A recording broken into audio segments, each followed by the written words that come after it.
Good evening, and welcome to tonight's March 15th, 2023 Shrewsbury School Committee meeting. My name is Lindsay Heffernan, and I'm the chair of the committee. I'd like to start this meeting, as I do always, thanking Liz Popolowski and the members of the Shrewsbury Media Connection for recording and live broadcasting this event. The meeting will be rebroadcast on Channel 29 between now and our next regularly scheduled meeting on March 29th, and is also available on the SMC YouTube channel. The first item on our agenda is public participation. No one has requested to speak during tonight's session. In the future, anyone wishes to participate in this portion of our meeting, they should contact the chairperson prior to the beginning of the meeting. And once recognized, may have up to 3 minutes, to present their material. The committee will also review and consider any written comments which may be presented to us before or after meetings. Next up is chairperson and members' reports. Is there anything from my colleagues? No. Nothing this evening. All right, then we'll move right along to superintendent's report. Dr. Sawyer. Thank you, Ms. Heffernan. A couple of events that are coming up this weekend that I'd like to note. The annual Shrewsbury High School Spring Musical will be performed on Thursday, Friday, and Saturday evening, all at 7 o'clock in the high school auditorium. This year's production is Babes in Arms. If you're interested in placing an order for tickets, you can send an email to theater, that's spelled the fancy way, THEATRE, at shrewsbury.k12.ma.us. To order tickets. Tomorrow evening, senior citizens are free, but they still need a ticket for a head count. Other than that, adults are $15 and students are $10, and senior citizens on Friday and Saturday evening are also $10. I had the opportunity to see the dress rehearsal. It's a phenomenal show, as it always is. Very entertaining, and we encourage people to attend. Also want to congratulate the Shrewsbury High School girls ice hockey team. They, for the first time in their history, have made it to the state final, and they're going to be playing at 7:30 p.m. in the TD Garden in Boston, which is very exciting, and wish them the best of luck. If people are interested in attending the game, there's a link. You can Google for the MIAA, which is the state association. The tickets are actually through Ticketmaster through TD Garden. Again, they're playing at 7:30 p.m. on Sunday night. And I also want to wish good luck to our high school robotics team. They have a competition in Western Massachusetts this weekend. And ongoing good luck to our speech and debate team, who seem to compete pretty much every weekend. They recently hosted their annual Mardi Gras tournament. It got postponed one day because of snow a couple of weeks ago, but it's a very large tournament from teams from all over the state. And our middle school team also competes. They did very well just on their own in the high school categories. And again, our high school team did extremely well, and they're having an excellent season again. So congratulations to all of those student performers, and best of luck. Break a leg to our musical cast and crew, and good luck to our high school girls hockey team in the state championship on Sunday night. I also would like to thank our elementary instructional coaches, curriculum coordinators, who, as we speak, are putting on an online ST Math family workshop. This was done on Zoom as a way to connect everybody to do some math games. ST Math is a math software program that our elementary school students are using that helps build problem-solving skills in mathematics. It's been a big hit in my recent meetings with students in our elementary schools. Overall, positive reviews, although some people get frustrated when sometimes it's very much kind of a game-based piece, and there's not a lot of instructions. That's the point. It's supposed to develop some innovative problem-solving skills. But appreciate them putting on that family workshop this evening through the magic of Zoom, and so we appreciate it. And that is Superintendent's report this evening. Thank you, Dr. Sawyer. I appreciate when I first looked at ST Math, I did not understand why they didn't tell me what to do. It was very confusing. Our next item on our agenda is our time-scheduled appointment, and that is Assistant Superintendent for Finance and Operations. This is a discussion and vote. And as a bit of background, under Mass General Law, Chapter 70, Section 59, the appointment of an individual to an assistant superintendent position is by the vote of the school committee on a candidate recommended by the superintendent. The search process for this position is in its final stage, and Dr. Sawyer has presented a recommendation for the committee via memorandum, and I know has a recommendation for us for a vote this evening. So with that, Dr. Sawyer, I'll turn it back to you. Thank you, Ms. Heffernan. I'm very pleased to respectfully recommend that you vote this evening to appoint Mr. Christian Girardi as the next Assistant Superintendent for Finance and Operations for the Shrewsbury Public Schools. Many people in the community know Mr. Girardi, who is the principal of Beal School for the past decade, originally at the Beal Early Childhood Center, and then coordinated the move and the building of the school, played a major role, and then in design of it, and then building that new school community from scratch as the leader of that community as the principal. I want to share with the community, those watching, the process we've gone through to get to this point, and why I've arrived at this recommendation, and why it's my judgment that appointing Mr. Girardi to this important role at this time is what's in the best interest of the school district. The search process was coordinated through the New England School Development Council, known as NESDEC, and we were very fortunate that the consultant that was assigned to this search was Dr. Anthony Bent. And Dr. Bent was my predecessor as superintendent of schools in Shrewsbury 14 years ago. He spent 15 years in the role and knows the Shrewsbury community very well in our culture. And he's also has a lot of expertise in running searches. He's done a lot of that work since retiring as a superintendent. And even prior to becoming a superintendent in Shrewsbury, where his mantra was personnel is job one, he was actually the director of human resources for the Watertown Public Schools. He had held other leadership positions before that, but he's very well-versed in human resources. He also happens to do a lot of professional development for new assistant superintendents across the Commonwealth through the Mass Association of School Superintendents. And so he has a very good understanding of the landscape in terms of the job market for this particular role. Dr. Bent, NESDEC publicized this throughout New England and nationally. Dr. Bent did some recruiting of candidates. Ultimately, we had 21 individuals who applied.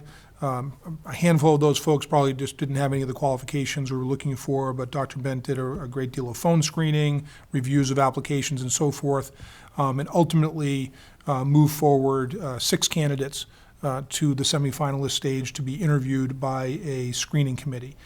That committee was made up of a representative group, 2 individuals from our business office, Kim Fitzpatrick, who's the budget analyst in central office, and Susan Rapp, who is one of our payroll specialists.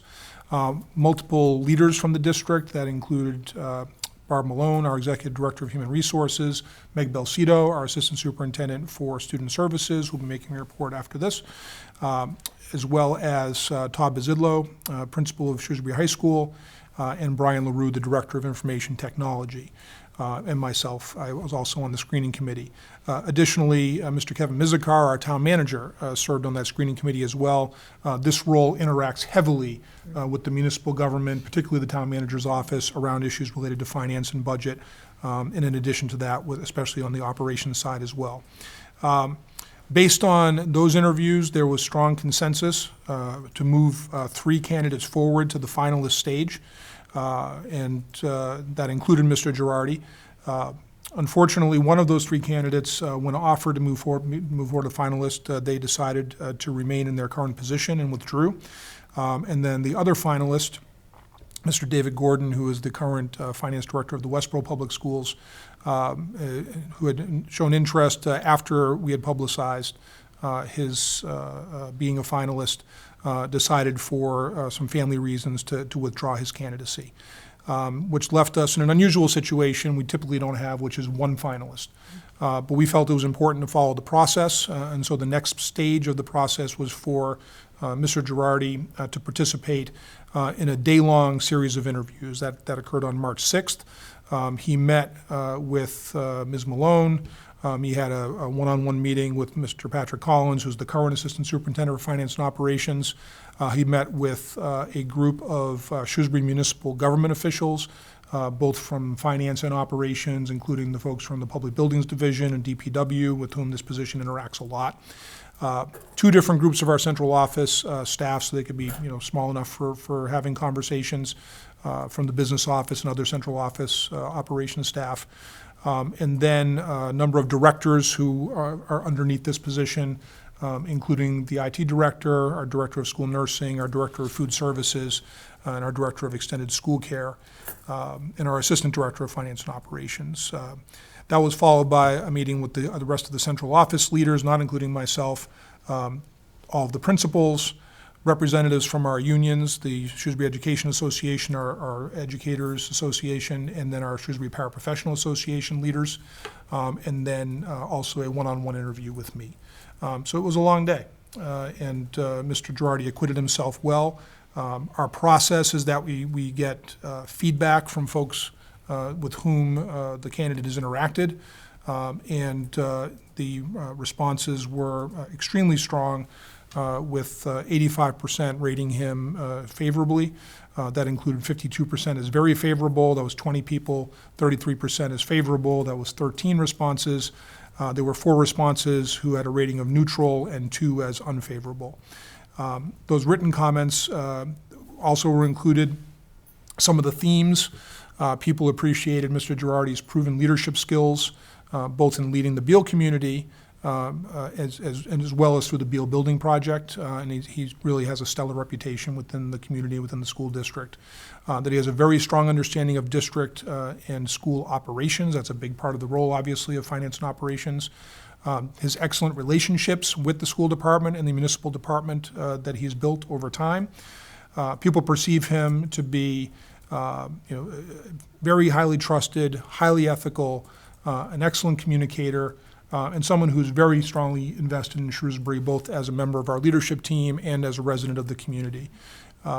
He's perceived to be a very intelligent, quick learner with an exceptional work ethic, and his leadership style, people see him as having a high capacity, yet a very calm, measured approach to the work with a ton of emotional intelligence. So people felt he's an excellent representative of our district's core values. We also asked what questions or concerns people might have. And the clear theme there, of course, was the fact that coming as a principal to this role, the financial background is not as strong as someone who may have been in this role in another district and not having had that type of education or training. So that's certainly the question that came up the most, the question of how steep the learning curve might be moving into this particular central office role out of the principalship. As an aside, I think it's important to note that we are seeing across the Commonwealth this being happening more often. There's a handful of situations I'm aware of where principals have moved into the main finance operations role in a school district, and sometimes within the same district, sometimes not.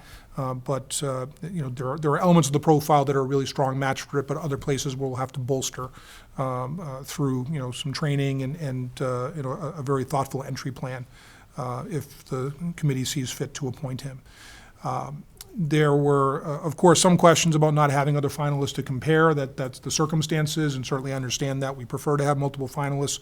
That was not the reality that we had here. And then, of course, there was concerns about the disruption to the Beal community if he's to be promoted to this role.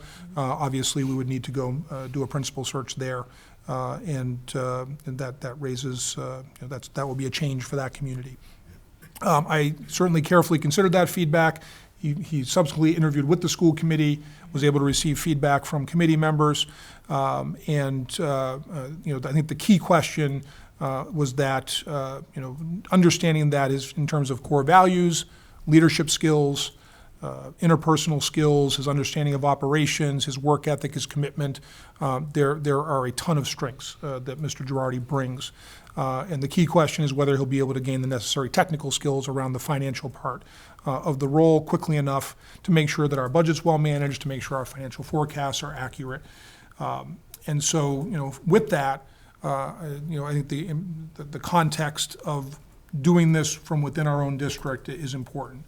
First off, Mr. Collins will be able to start working with him in right away in a variety of onboarding and mentoring over the rest of this school year for sure. Mr. Collins has already recommended a series of trainings from Mr. Girardi to go through this spring and summer and into next year. And Mr. Collins is going to be available through the summer in a very intensive way to be able to help onboard Mr. Girardi into this role. In addition to that, We have a very high degree of experience in the people who are surrounding Mr. Girardi if he's into this position. That includes, it's hard for me to believe, this is my 14th budget cycle that I am working through as superintendent. So I have some familiarity, obviously, with a lot of the work. The folks who are outstanding in our business office and central office have been in those roles for a number of years and have a great deal of expertise, along with Ms. April Yu, who's the assistant director, who had chosen not to seek this role.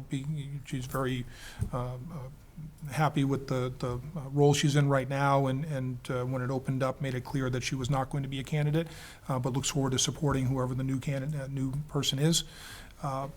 We also have a very strong working relationship with our municipal partners, and particularly the town manager's office and Mr. Kevin Mizikar.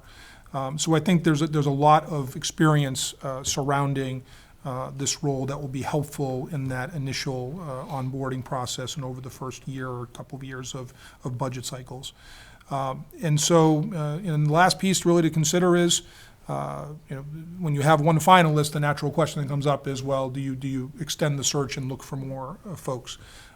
My take, based on the landscape, what Dr. Bent has expressed, there is not a strong likelihood that an additional or extension would yield any better candidates that were in the pool in the first place.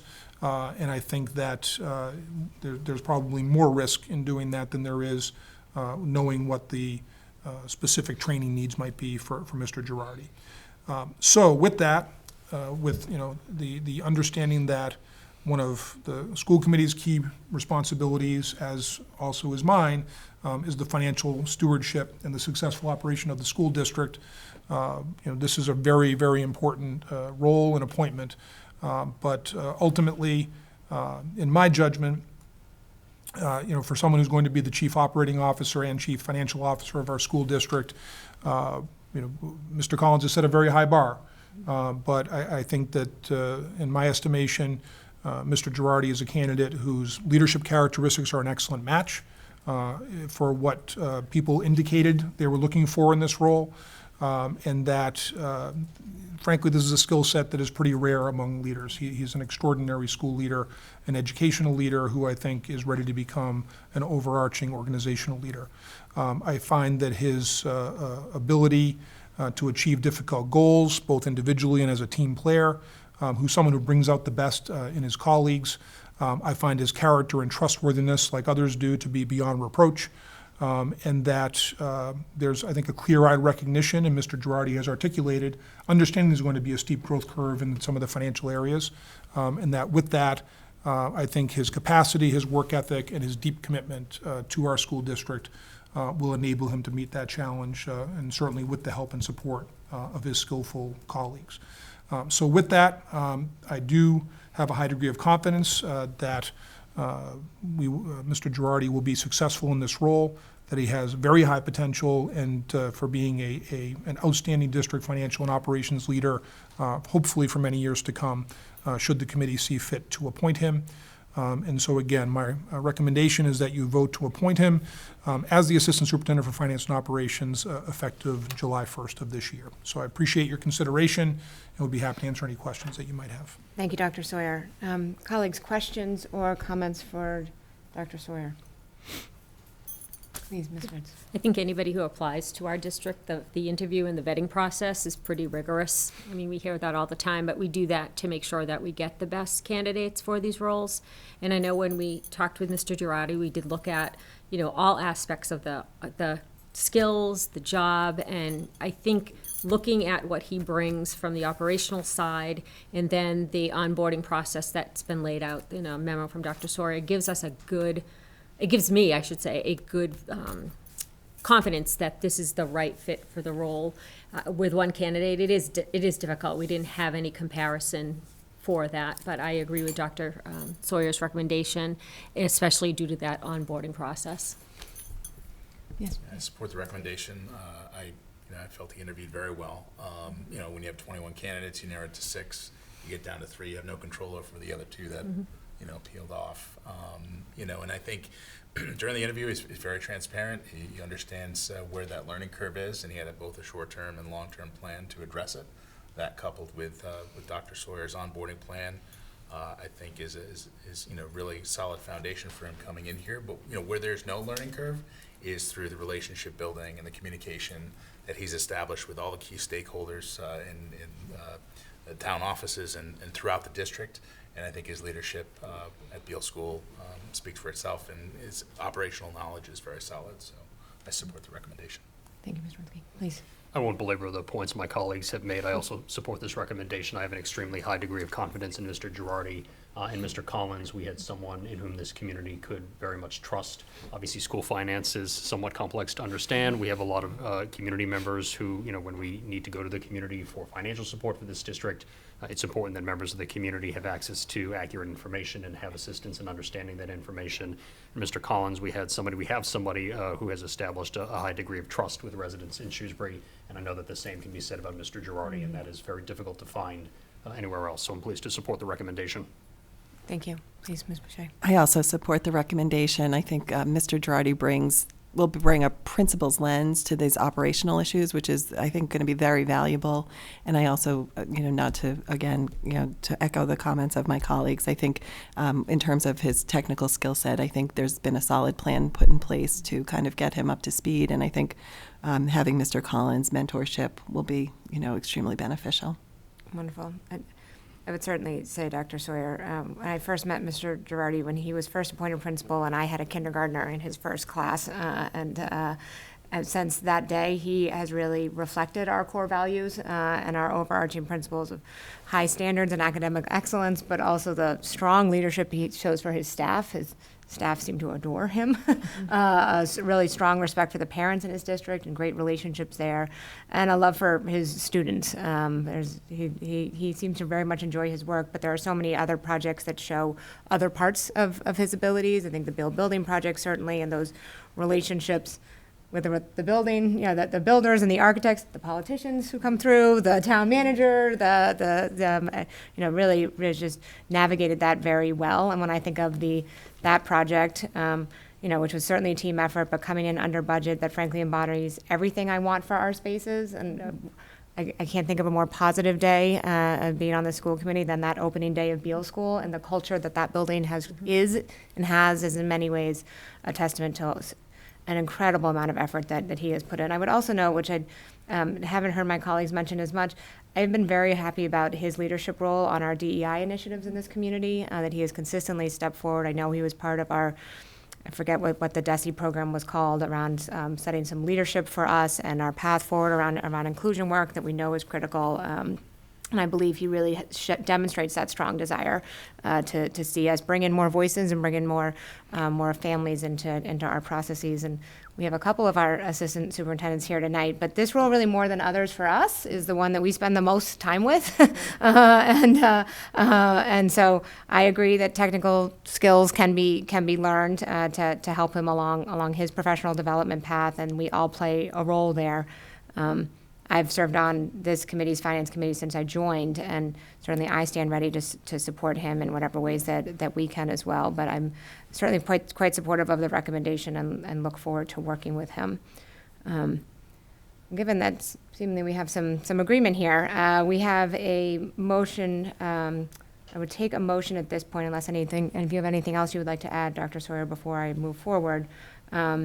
For the school committee to appoint Mr. Christian Girardi as recommended by the superintendent for the position of assistant superintendent for finance and operations as of July 1st, 2023. So moved. Second? Thank you. All those in favor can do so with an aye. Aye. All those opposed?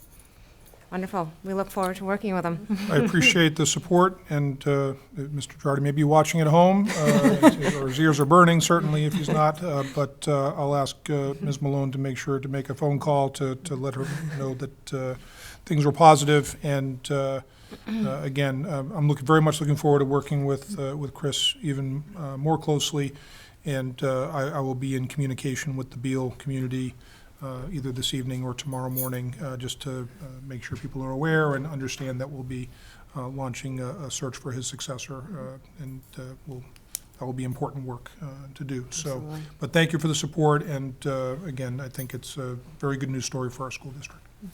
Excellent. Moving forward on our agenda, the next item on our posted agenda was a State of the District report. We've decided to postpone that to our next school committee meeting on March 29th to align with our strategic planning report, when we'll have some of our consultants in to talk about those efforts. So we will see you in 2 weeks on that item.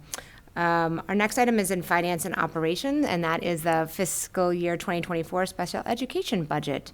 And this is a report annually. The leadership of the Special Education and Pupil Personnel Services provides information regarding the programming for students who are eligible for special education or other student services, and review key budget information projected for the following fiscal year. So we have both Ms. Balsito and Ms. Bartlett here to provide a summary of the enclosed report that we did receive in advance, and to answer any questions that we may have.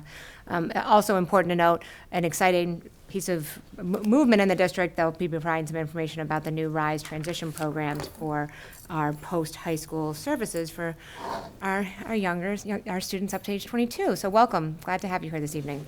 Thank you. Thank you so much. Good evening. Thanks for having us. Meg and I are happy to share with you the overview and budget presentation for student services.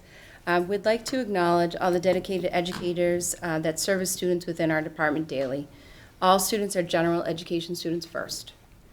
We'd like to extend our thanks to all general education teachers, allied arts educators, as well as all special education teachers, nurses, and related service providers. Without their dedication, we would not be able to have achieved such an inclusive learning environment. All right, so this school year, our department as well as our district continue to prioritize equity and access for all of our students. Actually pictured here are two of our special education teachers. On the left is Mary Ellen Constantine, on the right is Bethany Jones. This picture was actually taken during one of our department meetings. This year we prioritized at our department meeting progress monitoring and data collection, and we prioritized that in alignment with the Massachusetts new IEP project, which really hones in on those two items. That needs to have full implementation in school year 24. We hope to start using this new tool as during next school year. Also this school year, our department directors designed and implemented professional development for all of our co-teachers in years 1 through 3. We now have co-teaching in preschool through grade 12.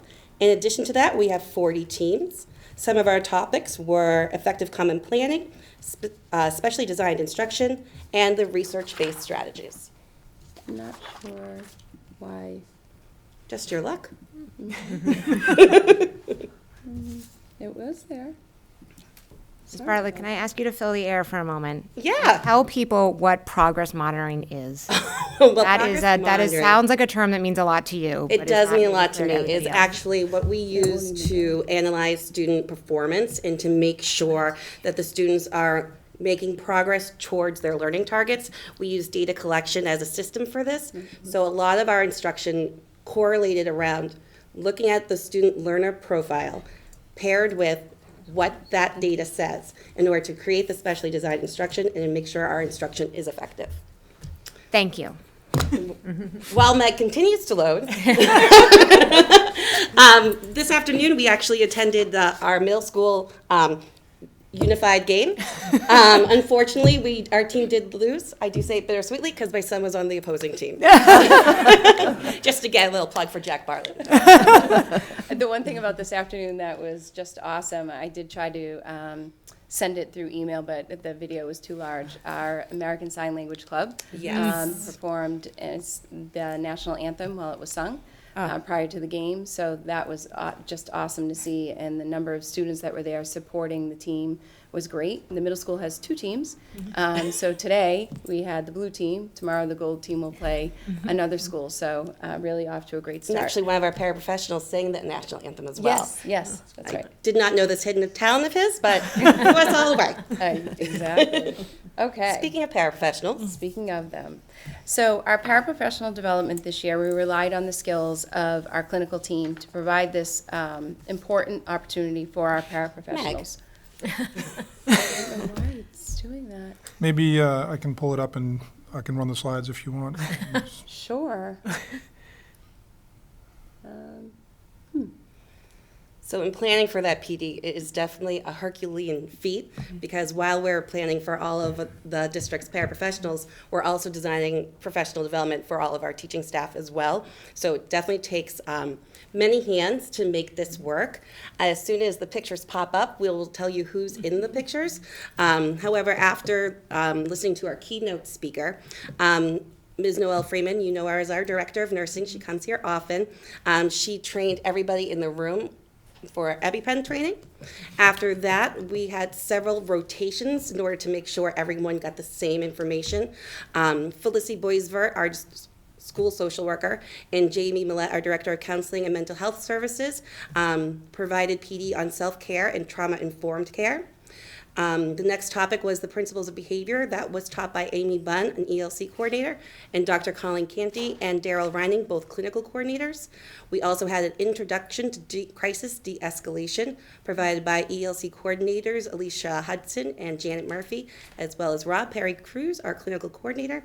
And finally, people also attended prompting hierarchy provided by Nicole Bradley, our clinical coordinator, and Colleen Canty, one of our ELC coordinators. Okay, Dr. Sawyer is now taking over the slide. It's teamwork. Listen, Teamwork. we've Yeah. never claimed Yes. technology to be our friend. In thinking about mental and behavioral health in student services comes along with a lot of commitments and supports, collaboration, and new this year is a social, emotional, behavioral academy that the district has joined. So we will have a full report on counseling and mental health at the end of March, but we did want to mention that in addition to all our clinical staff, we've added an additional layer of supports for students and families, as you know, with your support, by having our district social worker, a director of counseling and mental health, along with some other clinicians across the district. We've secured these two clinical coordinators to be more visible within the school settings to support chronic behavioral health needs that we might see in our students. The Social Emotional Learning Behavioral Academy was selected to begin this year, and over the course of the next 3 years, we'll be working towards integrating and aligning our SEL and mental health supports within existing systems and practices guided by the multi-tiered system of support. It's a lot of information in a couple sentences. There will be a more detailed report, but we would be remiss if we did not mention this part of our department. That's why it's a 3-year plan. Yes. Before we move on, this picture is just so endearing. I'm in one of the Beal Related Service Providers classrooms, and when this one friend came in while the other friend was in a session, they just jumped up and embraced each other because they were so excited to see each other. Just speaks to the resiliency of all of our students. So Meg started to talk a little bit about this while we were having technical difficulties. But as you know, the district has been working towards having unified champion schools across every building. So we are working towards this across our elementaries this year, so that by June of 2023, the entire district will be unified champion schools. You need 3 components in order to qualify. You have to have whole school engagement, you need to have student leadership, and you need to have unified activities with students with and without disabilities participating together. And here's an example of Patton School. On the left, our student crew at Patton has been working very hard, and if you go on the nature trail at Patton, they have put up, I believe the story is the Snowy Owl. I was able to go and see the last finishing touches before they put them out along the trail to have a storybook walk. And then the picture on the right, I was walking through Floral, and the students at Floral put up this poster regarding their unified week that they had. So they had something different each day at Floral just recently in order to support this work. So it's our hope that with all this work at elementary school, our elementary schools will also be awarded, become unified champion schools, and then hopefully before the next school year, we can become a unified champion school district. Mm-hmm. So when you think about the level of service across the district, we are responsible for students using federal and state criteria for disability that require specialized instruction and/or accommodations through IEPs or 504 accommodation plans. If a child has a disability that impacts their ability to make effective progress, they may be eligible for services under the Individuals with Disability Education Act and then qualify for an IEP. 504s define eligibility as a diagnosed disability that's limiting one or more major life function. And to be eligible for that kind of plan, the student needs to have a record of this disability and having been regarded as having that impairment. So 504 accommodation plans do not require specially designed instruction. However, they do require accommodations within the classroom to support. There continues to be an increasing trend, as you can see in the chart, of students that are qualifying for 504 accommodation plans based on the past 4 years. This increase, we believe, is due to a larger number of referrals, students moving into the districts, students with both IEPs and 504s, continued child find activities, the impact of the school closure, the health pandemic, and the mental health crisis. I do just want to add, for clarity, we do have students with 504 accommodations plans, both in our sub-separate placements as well as our AP classes. Correct. Students identified with an IEP with an educational disability. As you can see, it breaks down across all of these following disabilities, and notably, as it has been historically in Shrewsbury, autism remains our highest educational disability category. And for those students that identify for 504 plans, we do notice that health remains our primary disability category. Students that are diagnosed with health impairments may have other diagnoses of attention deficit disorder, food allergies, diabetes, asthma, anxiety, and depression, or other health impairments. We, like Meg talked about, we continue to see an increased trend also with students with emotional impairments becoming eligible for 504 plans. We're going to continue to support students with a variety of disabilities, both through an IEP and 504 eligibility. And we also just want to share with you, we do have students who are eligible for both.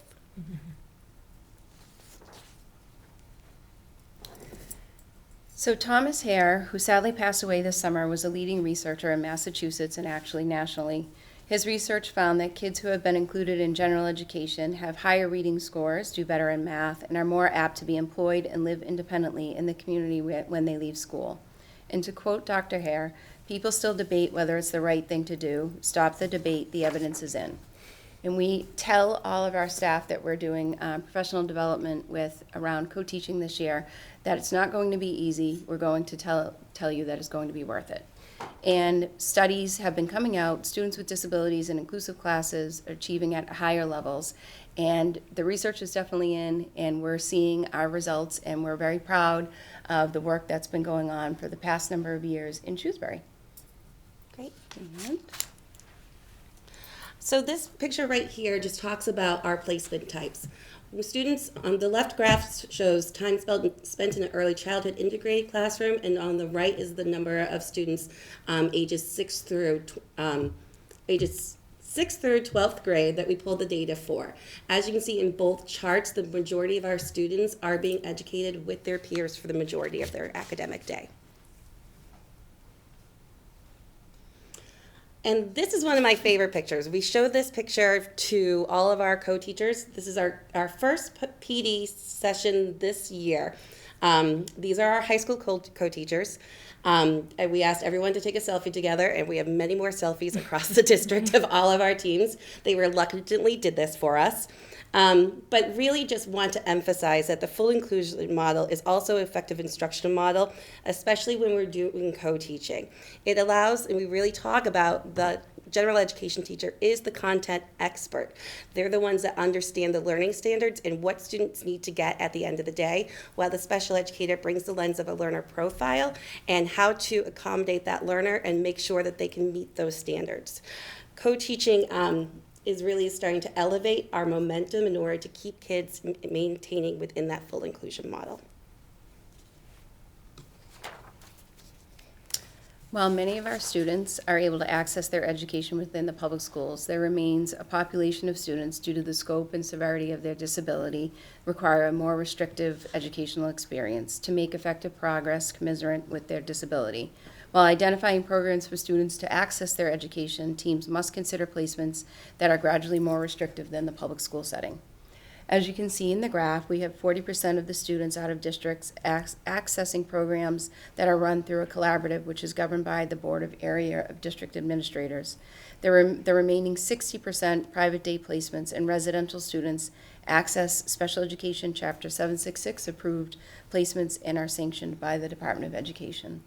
And here's one of Meg's favorites. Yes, we do continue to highlight some of our recent graduates from out of district. This here is Jacob. Jacob had been attending Easter Seal School in New Hampshire, and he just recently graduated, and he was beyond thrilled to have his family and friends there. We'll say enough about that. He was pumped. All right, out-of-district enrollment is projected to decrease in the following fiscal year. This was forecasted when Shrewsbury began designing our 18 to 22 RISE program. In addition, there also continues to be staffing shortages within out-of-district placements, which has impacted our ability to get students placed in a timely manner. We currently have 6 students pending an out-of-district placement. The out-of-district budget is, we always say, it's always a moving target and quite variable. Annually, we prepare for a 3 to 4% increase in costs for our out-of-district placements.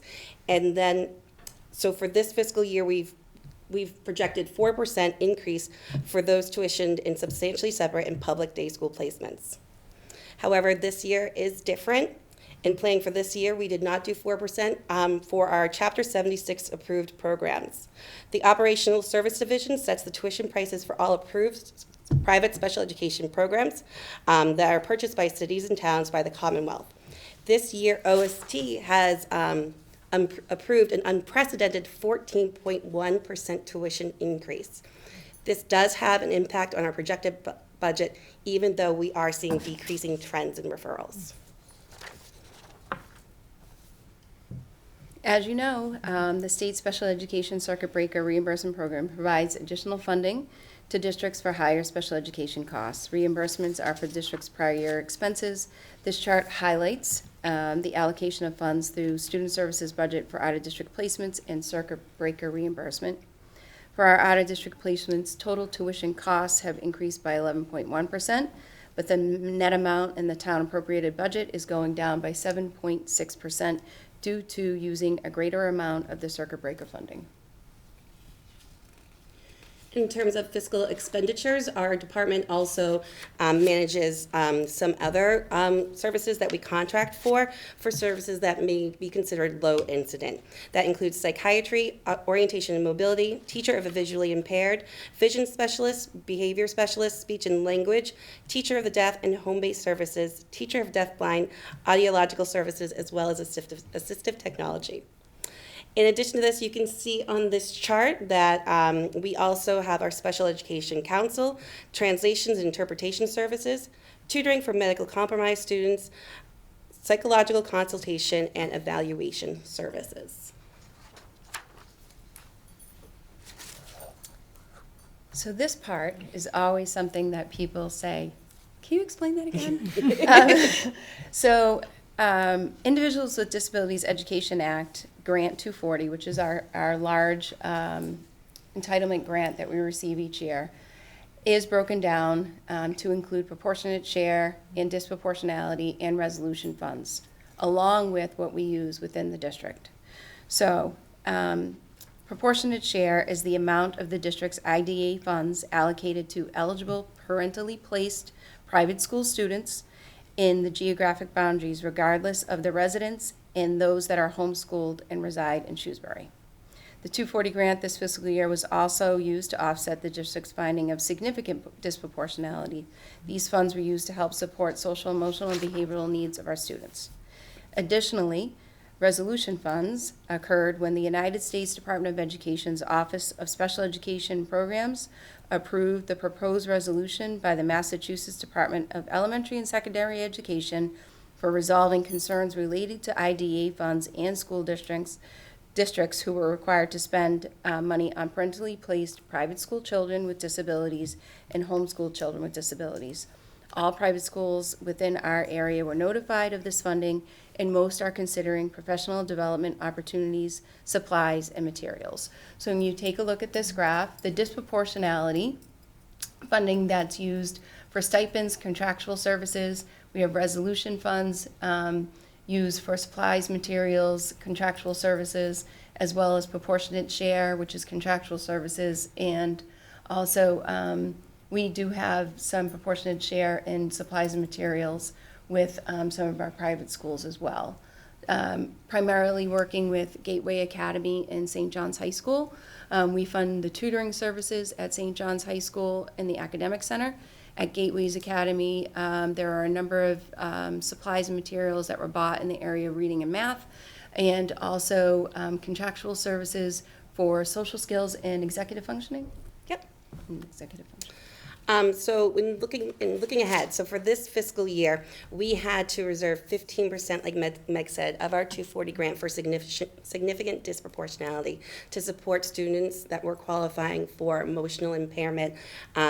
And so we designed a plan to do that for all students within Shrewsbury Public Schools that targeted students with and without disabilities. Through our prioritization of mental and behavioral health for all students, we were notified this summer that we no longer were over-identifying students with emotional impairment. So for this upcoming fiscal year, we don't necessarily need to set aside that 15% of our IDEA grant to target this. However, we know this work is very important, and we will continue to do this work. We are anticipating carryover funds from this fiscal year into next fiscal year to continue to support all students, and we will continue to monitor the over-identification of any group of students based on race or ethnicity as it impacts disproportionality related to placement, disability type, and discipline.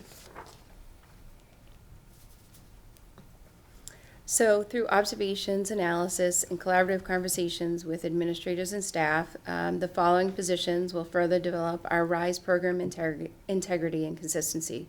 New investments for the next fiscal year will be grant funded.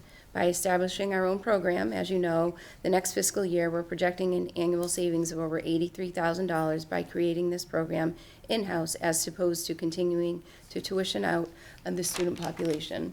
For next year, for the RISE program, we are recommending 2 special education teachers, 1 related service provider, 1 retail store manager, and 8 job coaches or paraprofessionals.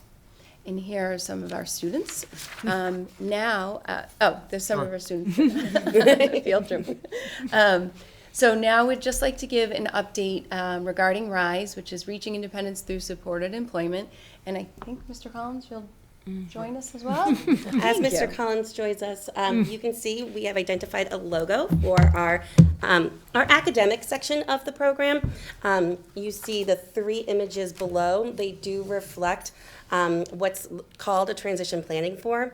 That's an additional document for students ages 14 through 22 that gets issued with an IEP annually, where we're targeting 3 areas specifically. We're targeting instruction through functional academics, which represents the book, supportive employment, so you can see everyone's working together in the circle, and the last one is independent adult living. And we would like to thank Katrina Lawlier, who's a Shrewsbury Public Schools parent, who worked with our team in designing and creating the logo for RISE. As you can see, the 3 symbols along with the font. She's volunteered to support our work and continues to share her expertise and experience in graphic design and thinking about our concept development in our program as well as our retail business. So we thank Katrina. So our next slide, again, we keep talking about our inclusive learning environments. We want to say thank you to Jason Andriola's marketing class and Shirley LeMay's interior design class at SHS. Through collaborations with the teachers and the students, they were able to provide input, feedback, and inspiration for our logo, business name, and interior building thoughts. I really just I show the first picture on the left is when the marketing class came down to RISE so that they understood what the concept was, so that they were able to take that and create a marketing plan that demonstrates the inclusivity. Everyone was playing with everybody. We had bead making, we had the Wii going, this was a game of Uno, we had ping pong in the other room. It was a great feeling. And the other 2 pictures are final end products for, I think it was a semester-long it was like their final project of the semester. And as you see, these are 2 students in Ms. LeMay's class and what their design concepts were for our program.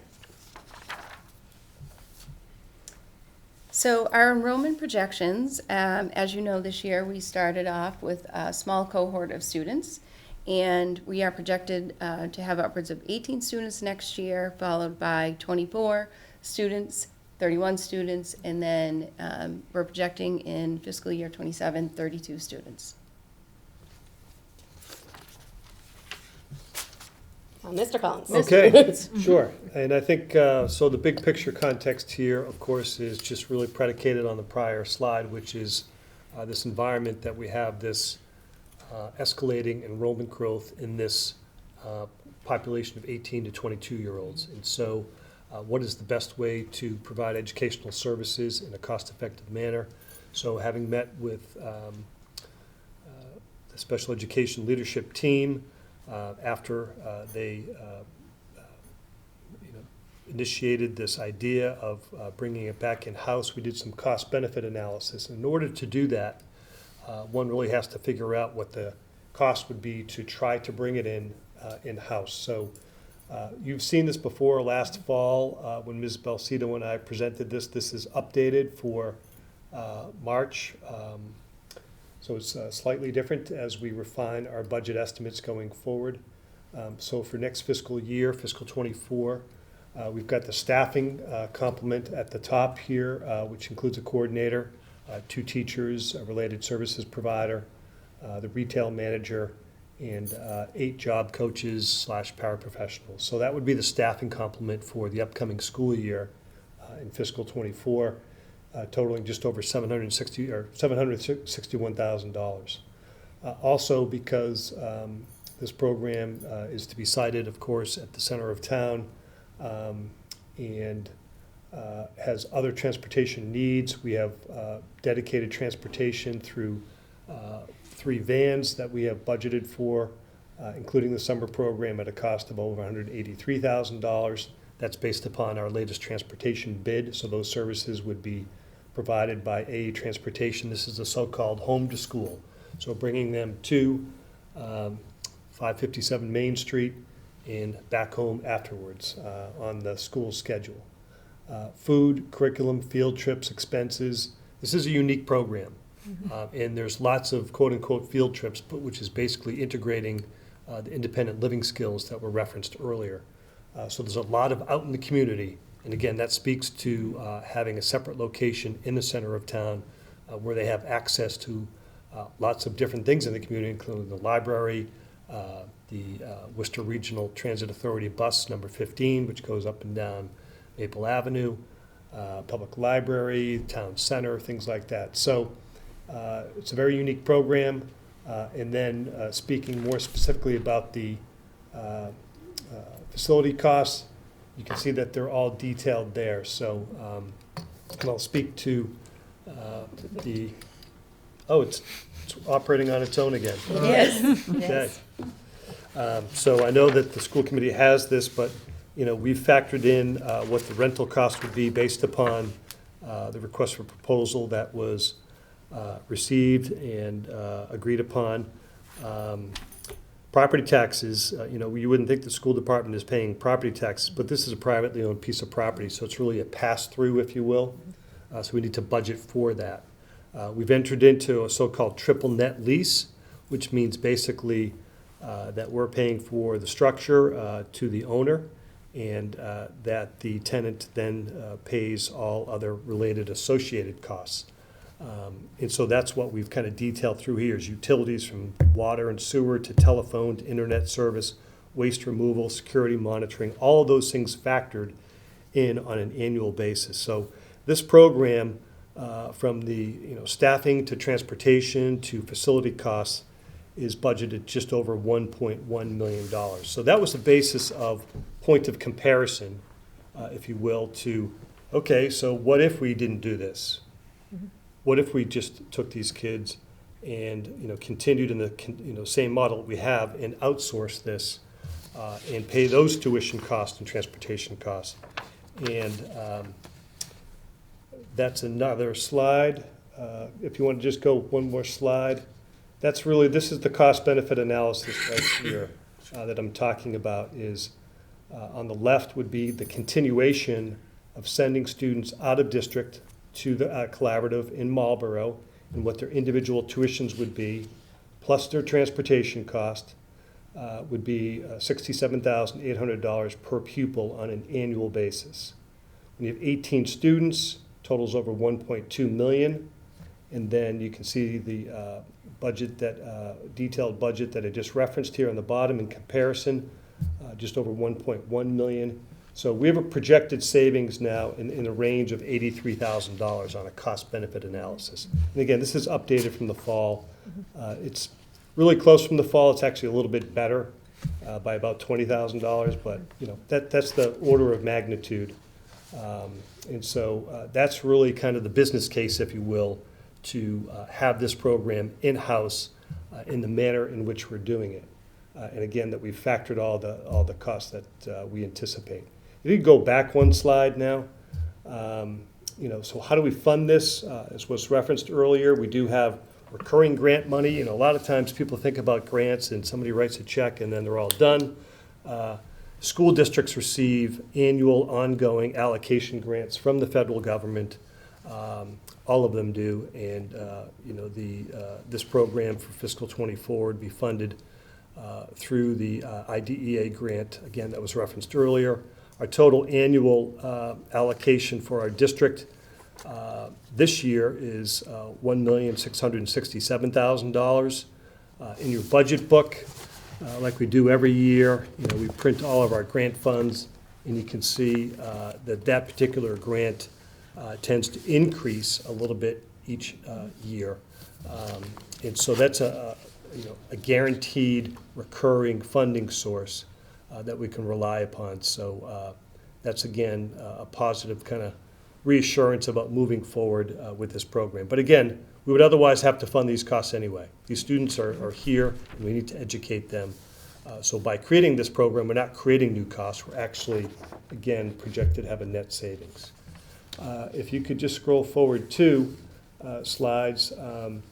You know, the program that has been envisioned and designed and is in place right now on a pilot basis with the 3 students that are in the program, again, is really unique and the essence of what's happening here.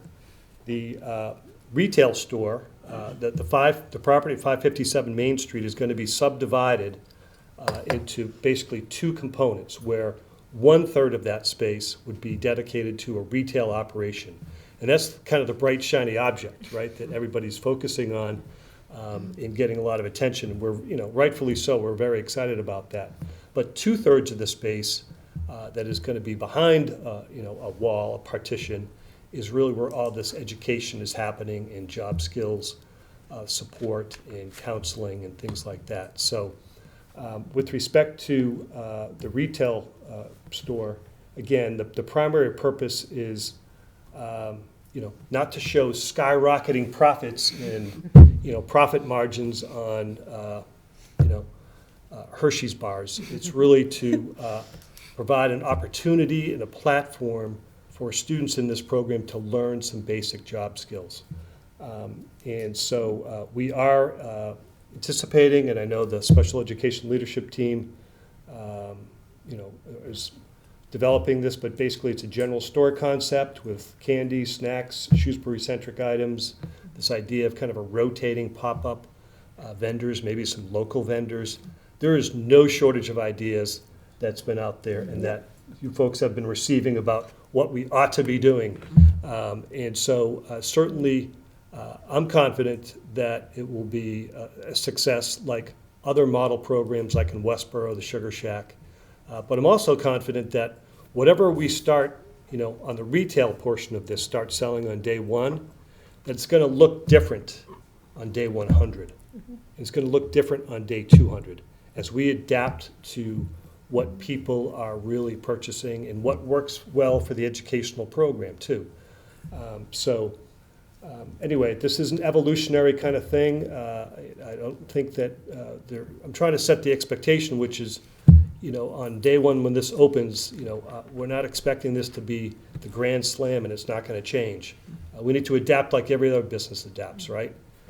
So we'll continue to work on that as time goes on. Okay, the next slide is, again, about the property. We spoke about this in the fall, but the way that this property was acquired was in accordance with state law, in the state procurement law, Mass General Law, Chapter 30B. It was a very lengthy process. We had to keep extending the request for proposal process by, I think it was up to 5 months that we had to keep extending because we had no interested parties, despite our efforts to reach out to people and real estate agents and look at other properties and get people interested in submitting a proposal. They didn't do that until the final one that was submitted in the, I think it was the August to September timeframe for 557 Main Street. So when we looked at that proposal response, we found it very favorable to our specifications. We reached out to the town council, Shrewsbury Town Council, via the town manager's office, and it was the town council attorney that negotiated the final lease agreement, and they have a person dedicated to work on that particular area, so he was very helpful with that. We have a 5-year lease agreement with an option to extend for 2 additional years, so we could be there for a total of up to 7 years. Next slide is one other piece before I'll just turn it back is the property is soon to be undergoing some renovations, and that was part of the request for proposal process and envisioning, and so we're excited about that. It's going to look brand new on the interior based upon a plan that we've been working on with the owner. And all of those costs are already built into, already factored into the annual rent that I showed you on the slide previously. So it's not an additional cost to the school budget. I know that there was a multi-page document that you received that was a collaboration between the special education leadership team and myself around providing other myriad details about who's going to do landscaping and what about insurance coverage and parking. And so just briefly, we do plan to, when the retail portion and the school operation is not open, we do plan to have signage available publicly that states that the parking area, which has about 15 parking spots, will be available for town center parking folks if they wish to do that after we're done in the late afternoon. So that will be available to community members to access other businesses while we're closed. And with respect to insurance coverages, which is kind of a critical question, it's the best way to explain this in consult with the town's insurance agent is this property acts almost like another school, if you will. And all of our schools are fully covered via the town's insurance coverages, whether it's general liability, business interruption insurance, all of those things. It's almost just like another school. Think of it as just another school. So whatever potential risks we have at, Beal School, we have, similar types of risks here, and those risks are covered through the town's insurance coverage. So I think that kind of covers the information I intended to cover, and turn it back to you. I think that sums it up. All right. Well, thank you very much. I know that the packet was quite thorough with a lot of detail, in particular on the RISE program, which I know you've heard us asking a lot of questions about that and the sort of sustainability model, so I certainly appreciate it. Questions from my colleagues on any of, there's a lot covered here. Go ahead, please. Ms. First, thank you. I always think you guys are like the dream team. This is not an easy role to fill, and there's a lot of moving parts and changing things, so it's always a big sense of gratitude that I have for everything that you do. Couple of questions on the out-of-district placement.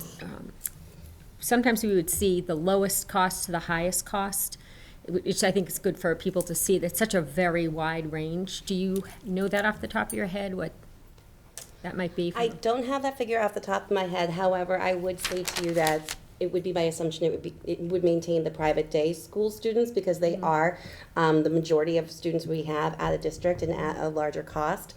Second to that would be the residential. Please.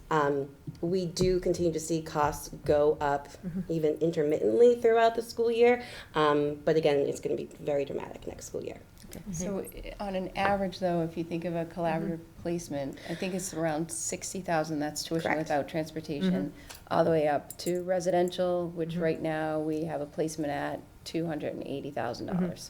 So that could be the, the wide range Range, of right. everything in between. In the average private day school, we do typically say is about 98. Okay, thanks. And along the lines of the RISE program, which is a wonderful thing that we're bringing into the community, we're going to do it ourselves because we do a lot of things really good in this role. So I think this is a great thing to bring in-house. So we're looking at that 32 students about in 2027. Is that the max capacity, or could we go more than that if we wanted to have more students who could maybe tuition in? Yeah, we would love to eventually do that. I think the space is ideal for the program that we want. And we would think about the scheduling. So we don't envision like for example, all 32 students to be in the building all at once, whether they're working in the business, in the community, at an internship, employment, hopefully partnering with, we have meetings with Worcester State and also Quinsig. So if students want to take classes, a course here or there. So we're envisioning that not everyone will be there all at the same time. The space itself, the capacity, the number for the building, I don't know that number off the top of my head, but it's, Yeah, I think it's over 50, 55 or something like that, but I'd have to check. And then I just want to echo we are labeling our enrollment as projected because we have students that qualify for this service through entitlement services. That's all of our students. Some are diploma eligible, some are not. Those students that are diploma eligible may seek to not stay with us through their 22nd birthday. Right.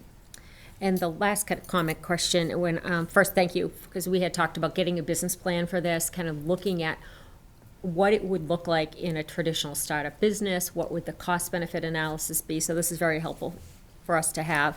And looking at it going forward, the FY '24 savings, we got tuition savings there.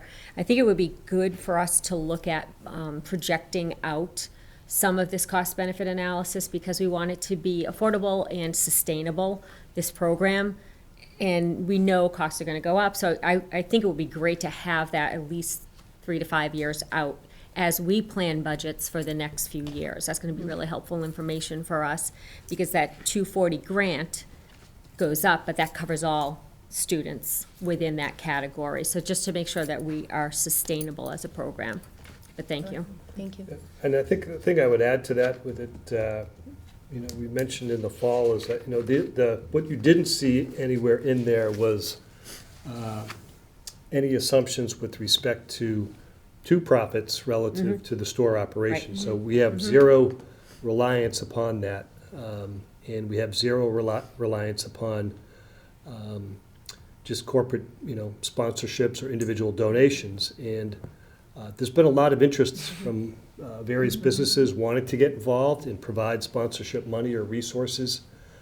So all of those, of course, you can put it in the category of, offsetting these costs and Right. providing even an enhanced cost-benefit analysis, if you will. But we haven't factored any of those in. We didn't want to, prematurely do any of that, but certainly, I don't know if you want to just speak to the fundraising effort that's been kind of started already, the committee. Sure. So we have had a few meetings, a small group of us, with Kathleen Cohane, some special education leadership, and Dr. Lazat regarding putting together a fundraising committee and looking at doing some things like sponsorship, a capital campaign into next school year, and thinking about ways the community that's reached out already and how to involve and kind of keep that momentum going. We're thinking about things like the van, for example, that's been purchased through grants. If someone wanted to sponsor that, like the credit union van that we already have, things of that nature. We're having those conversations around, furniture or field trips or the landscaping, for example, or snow removal. All of those different ideas that go into when you have a business and a building and all the operations around it. So we're excited to begin that kind of next phase. So we have our advisory committee, which they're wonderful, and we'll continue with them. But then also, whether it's a subset of that group or an additional group, put together another committee to really think about how we can move forward in a way that supports the district financially, potentially too. I do just want to echo what Meg said. Clearly, you can see that there's a giant team around RISE, both district employees, families, students, community members, and that is really what we want the essence of this program to be. We want everyone to have some level of ownership and celebration for all of our RISE students. I'm glad you mentioned capital campaign. That was one of my questions, if this was a one-time only or a capital campaign. And I think personally, from a capital campaigns perspective, people are going to want to continue to support something like this. Can't hurt to every year to see what and new people move in. And, for our perspective, it's the services is number one. That's the number one thing that we need to do. But from a school committee perspective, we've got the ugly job of always looking at the budget. So it's like that dovetailing of everything. But this is just such a great program for the community, so thank you. Any questions? And if I could, I guess we'll stay with RISE for just a second. On this idea of a capital campaign, Mr. Collins, help me out. If we were to do a capital campaign, as a school district, saving money is hard year over year. And so what would that look like? And what methodology would we use if somebody said, I wanted to give you money to spend over the next few years, right? That's not traditionally how we roll our budgets. And so what are you thinking about might be the ways in which we would be able to take advantage of that in a proper fashion? Sure. So we have a great, recent model of success, which was the Shrewsbury High School turf project. That Ms. Cohen, Ms. Biscotti really led all of that effort and engaged the community through named sponsorships of various things up there. Okay. X amount of dollars, you get your name on the field. Y amount of dollars, you get your name, over the concession stand. So, in terms of kind of larger dollar corporate sponsorships and corporate partnerships, that's one concept that's being looked at for that area. Separately, kind of every nonprofit kind of has their own annual fund, the fund that you ask for the money for every year. And, certainly by individual donors, people who want to write checks for $25 or $2,500, they can do that right now. They just go to the website, the RISE website. We have a link already established. The website, it will have more information, but it does have the link. That was the first thing. We have a meeting coming up shortly to revise our website. Yeah, so More to come. have any people that want to help us out right now? And those things would go towards, the one-time startup cost, at least right now, of fitting out the store operation and things like that. So all of those funds go into just basically a separate private gift fund. Okay. And those funds are considered special revenue funds, and they don't have, they're not appropriated annually, so they have the ability to roll from one year to the next. So that's the mechanism. That's what I need. Thank you. That makes a lot of sense. If I could just go back, not about the RISE program. I'm wondering on our co-teaching model, it seems as though that you've achieved a space of a lot of success in that. But in my first couple of years in the committee, that was a program that we were trying to grow and move into other grade levels and other spaces. Have we achieved the the point of saturation that we need? Is it still something that we're trying to grow more of? If you can just speak a little bit to what the vision is there. That would be Sure, great. so we definitely have co-teaching in all of our buildings. What looks different is, let's say, for example, Spring Street School. We had 2 co-teaching teams. This year, we only have 1. What we do is we look at the learner profile and whether or not the grade level has the cohort to continue that within that grade level. We do honor that we don't want it to necessarily go away in one building, so we do always want to have at least 1 pair in every building. But it depends on grade level and cohort, how many staff are actually co-teaching. That's why you see we are designing and implementing co-teaching PD for all staff years 1 through 3, because you're kind of considered in a relationship, in a marriage of being a co-teacher. So if you could do it up until year 3 and continue, but you may not need that PD. But let's say the following year, there isn't a need for it in that 1 grade level, you're now reconsidered co-teaching year 1, and you're going to come back to our PD with your partner co-teacher, and you're going to go through the learning experience together. There's still areas of improvement. We recognize that, but I think we do have the amount of teams needed in order to be successful. We have over 40 teams that have been trained Okay. across the district, which when we started with 1 team. So we're pretty proud of how far we've come in about 5 years. So when you said there's still work to do, it's not about so much growing the program, but maybe deepening and being, Yes, exactly. Yes. seeing some outcomes for students and other things. Thank you very much. I really, again, just want to appreciate the report on RISE. There's a lot of detail here that helps me understand everything from security systems that are going to be on the building, and so I appreciate the level of detail. Dr. Sawyer, do you have anything that you'd like to say to help close this session out? Maybe a suggestion that when Mr. Collins is going to have more time in his hands, that he maybe could raise some money, maybe some valet parking on Saturday night. Sure. I know I've seen you with a vest when you jog in the dark, so that you could donate those funds perhaps. But it's to start with the RISE program, this is something that our community should be incredibly proud of. We are so excited to actually get into that space with students. Next school, we'll obviously some renovations happening this spring. We'll get in there with sort of a soft opening to some degree at some point, and then next fall, I would imagine there'll be some real celebrations of what this program is starting to look like, and I am so confident that our community is going to support it really well, and that's just very exciting. And kudos to Ms. Belcito and Ms. Bartlett and their team.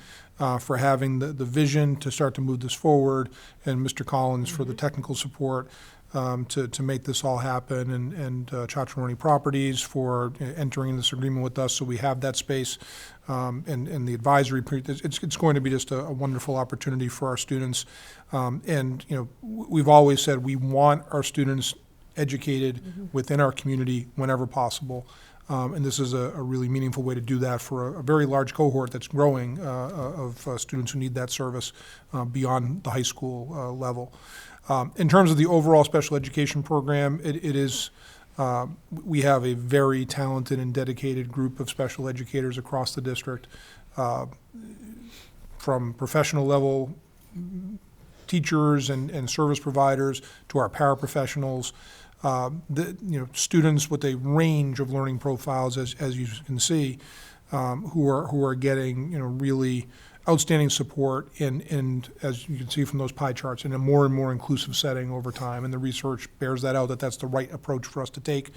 I continue to be just so impressed with the work that happens, and the leadership team bringing the report that'll be coming up next meeting around.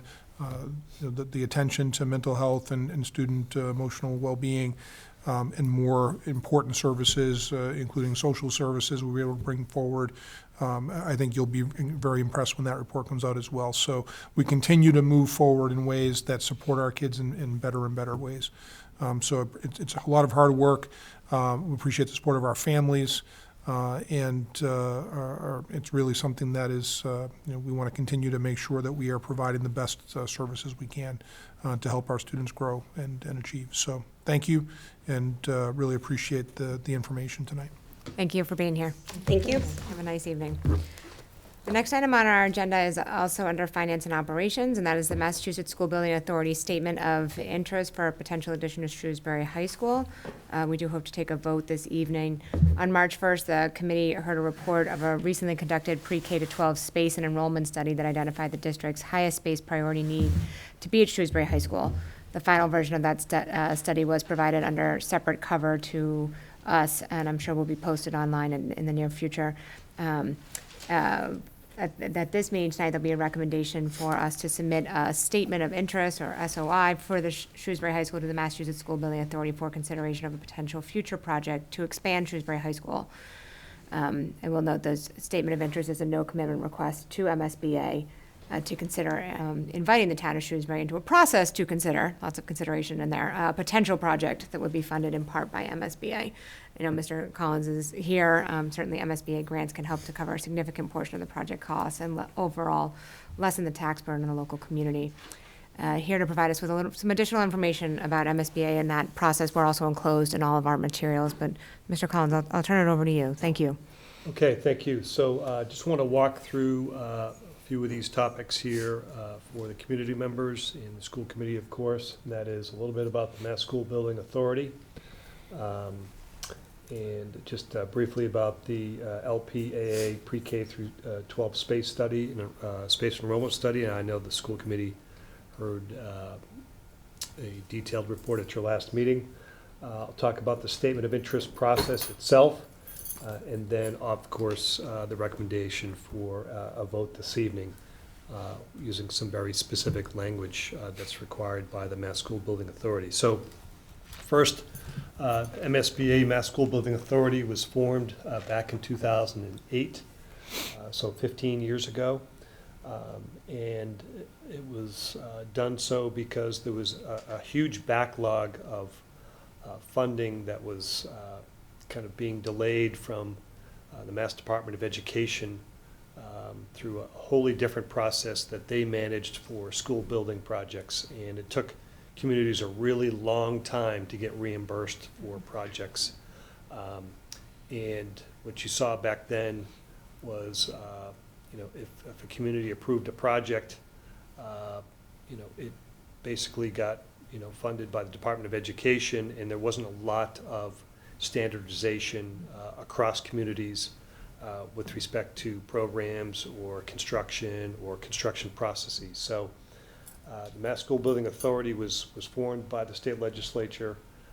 Very prudent, wise move, and this agency is highly professional, and they oversee all public school construction now in the state that they fund.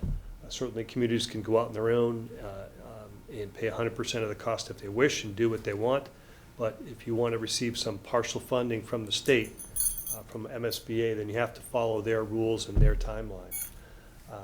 And again, it does provide partial funding for projects based upon a set of objective needs that they have set forth. And again, it's brought standardization, it's brought cost efficiencies, they have a model school program, and a lot of professionalism. And they still, of course, work very closely with Mass Department of Education around what the appropriate educational spaces ought to be in our schools for various student populations, whether it's regular education students, special education, English language learners, vocational technical students, and alike. So they work closely with MSBA. And you heard some of that from Mr. Brennan at your last meeting about these so-called space allocations. It's a very detailed process about how much space ought to be allocated in a school based upon a certain size of school for special education or a library or a gymnasium. So it's very well defined. Of course, Shrewsbury worked with MSBA in the middle school and Beal projects very successfully. And we are currently in their pipeline, the Accelerated Repair Program pipeline right now, to replace the windows at Oak Middle School. The Accelerated Repair Program has been halted for 2023 and going forward due to a lack of funding, basically, because of a lot of cost escalation, inflation in the construction industry, and MSBA is capped in terms of the amount of money that they can put forth and dedicate on an annual basis. So we're very fortunate to have applied for the Oak Windows project when we did and get accepted. And that will be upcoming again at the upcoming Maytown meeting. Folks will hear about that again. Grant funding from MSBA is based upon a community's socioeconomic status, and the range of funding can go as low as 31%, which is the so-called base or minimum, up to a high of 80% for basically urban areas or those places where we have high poverty levels. A 31% community might be, for example, Weston, Dover, Sherburne. They're going to get less than, say, the city of Lynn or Springfield, who would, likely get towards 80%.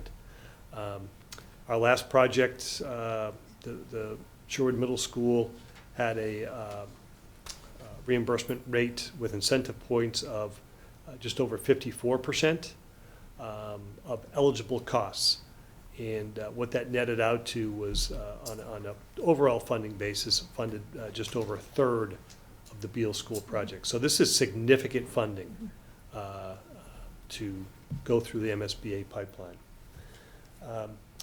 The enrollment and space study, again, if folks are interested, they can replay the video from March 1st and read the report and presentation. And basically what that very in-depth process did was to identify Shrewsbury High School as the current highest priority based upon significant overcrowding. And what do I mean by that? Well, this chart kind of shows it right here. The school opened in 2002 with just over 1,100 students, grades 9 through 12. And within 3 years, it basically reached the design capacity, which is that red line. It was originally designed for 1,475 students. And so by 2005, we were basically there at the design capacity. And then a year later, we had exceeded the design capacity. That was the first year that we actually exceeded it. And then you can see the chart. We've peaked there at 1,885 students in the 2020 school year. And we've kind of hovered around that level right now. The far right, the 2031 estimate, was based upon the demographer's enrollment forecast. And as was brought up by a select board member previously, when that was done, that demographer didn't have the knowledge of, wouldn't have any knowledge of a changing in the admissions policy for Assabet Valley Technical High School. And so, we typically would be sending 120 students there. And whereas that won't be happening in the future, that you could kind of envision that those students are going to stay in our school district, and that almost 1,800 students could be, back up around 1,900 students 10 years from now. So it's going to be persistent. The trend, you can see the curve, it's pretty flat, but it's not doing a nosedive. This high enrollment, far exceeding the design capacity, 1,475, is going to persist, and it's a problem that we need to deal with. And the school committee, again, through a different format, has seen that building, the spaces, the educational spaces, are scheduled 99% of the time. And that's not really the way schools are supposed to operate. The green line is what would be considered a contemporary design capacity based upon space allocations now that are greater for those subpopulations of special needs students and students, English language learners, counseling spaces, things like that. So we are far above and have been operating far above design capacity at Shrewsbury High School. And that's why this study identified it as the current highest priority in terms of all of our space needs in the district to address first. So what does working with MSBA mean? We know from experience, if you are fortunate to be selected, and the chances I'll show you in a few minutes are not great. If you are fortunate to be selected, it is a 6-year process from start to finish.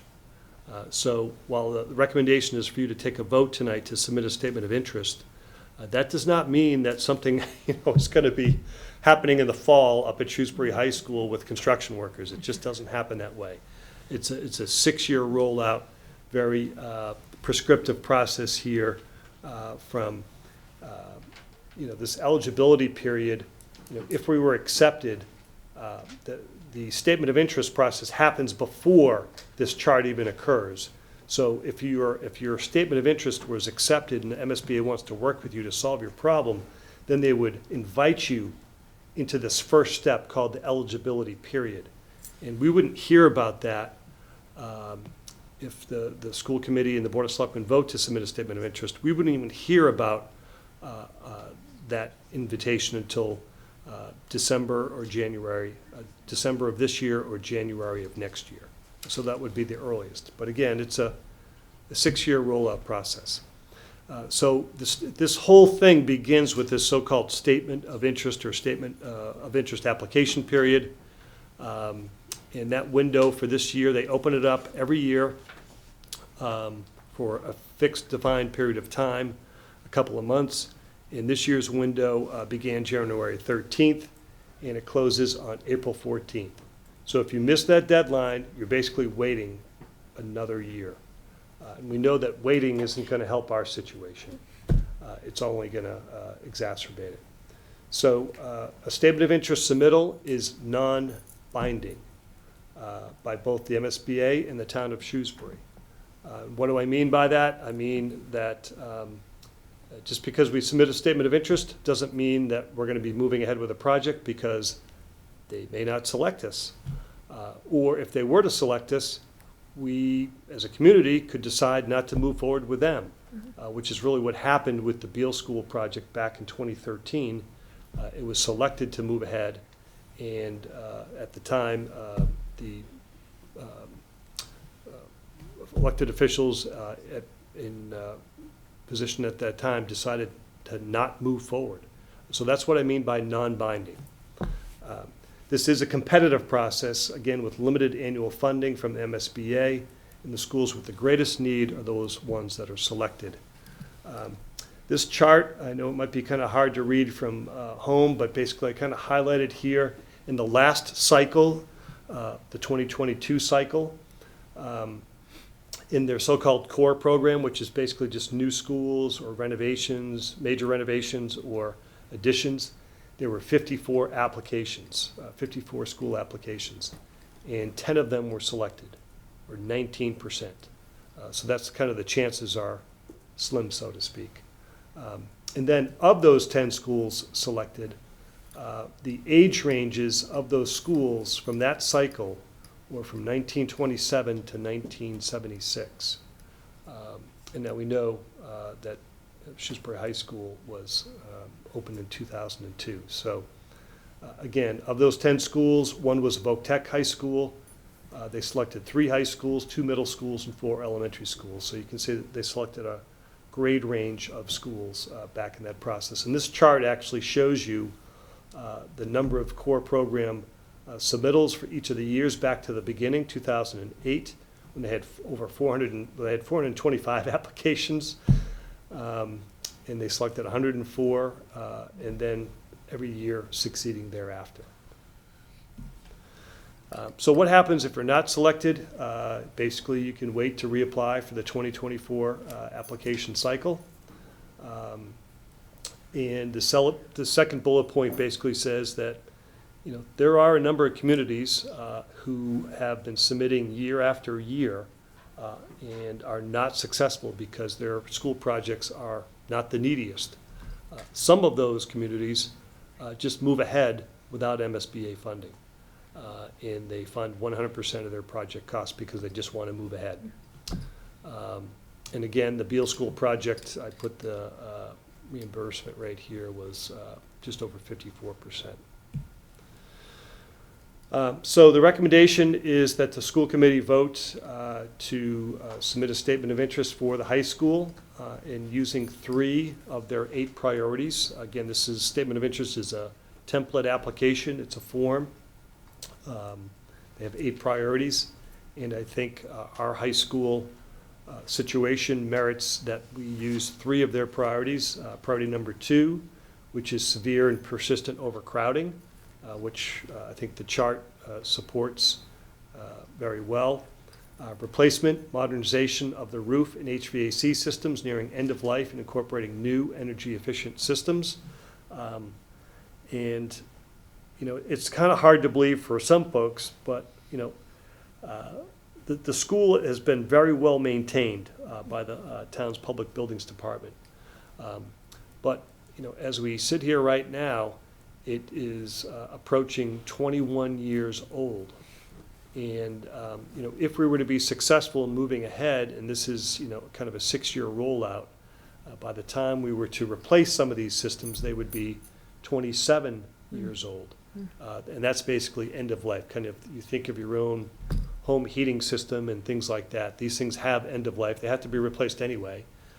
Whether or not the MSBA participates, we're going to have to replace the high school roof. And it's going to be millions of dollars. And so that's just an example of using this priority number 5. We are kind of coming due for some of those major infrastructure pieces. And then priority number 7 is to, in addition to the building, to provide a full range of programs to potentially include some Chapter 74 vocational technical programs and or innovative pathways programs. And again, this addresses the lack of access to voc tech education that we're experiencing now. And, you know, we could put an application together, you know, suggesting that we want to look at these different types of programs to offer at Shrewsbury High School on some limited basis. There's, of course, no way that we would ever be able to replicate a voc tech high school. Those schools are enormous in size and huge with capital investment and so on and so forth. So that's not what this is suggesting, but rather that we kind of target some various things and be able to provide some measure of increased programming in that area. So the recommendation would be to use those 3 priorities. So if the school committee, after discussion, if you were to vote affirmatively to submit this, then what would need to happen is we'd also, MSBA requires an affirmative vote of the Board of Selectmen, so that they get the signal that both the municipal side, the whole town, and the elected officials are supporting this in a kind of a consent manner, and it's not a split community kind of thing. And then we would have to complete the statement of interest form by April 14th. And again, we wouldn't know the results until December or next January. And so that's what I have for you tonight. And you have the recommended vote language, which has been vetted by MSBA legal. They're pretty particular about what the vote language includes and how it says that. But of course, you may have questions before you get to that, and happy to answer those if I can. Thank you, Mr. Collins. If my colleagues will indulge me, usually I ask to hear any questions you have first, but I've spent a lot of time thinking about this particular issue, and I think our job to raise up the capital projects and the needs to be able to provide educational services is really essential, and to be the voice for that on behalf of the district. A building that is 99% scheduled, when we know from the MSBA standards, they're looking at things to be 80 to 85% to allow the flexibility and the needs to change. And so to just tie together, Mr. Collins, if I can, what we saw in that space study for me that bears out why this is so important for us to do, even though we might not be successful, but to begin really thinking about that enrollment pressure that we are seeing there, and that building being severely overcrowded.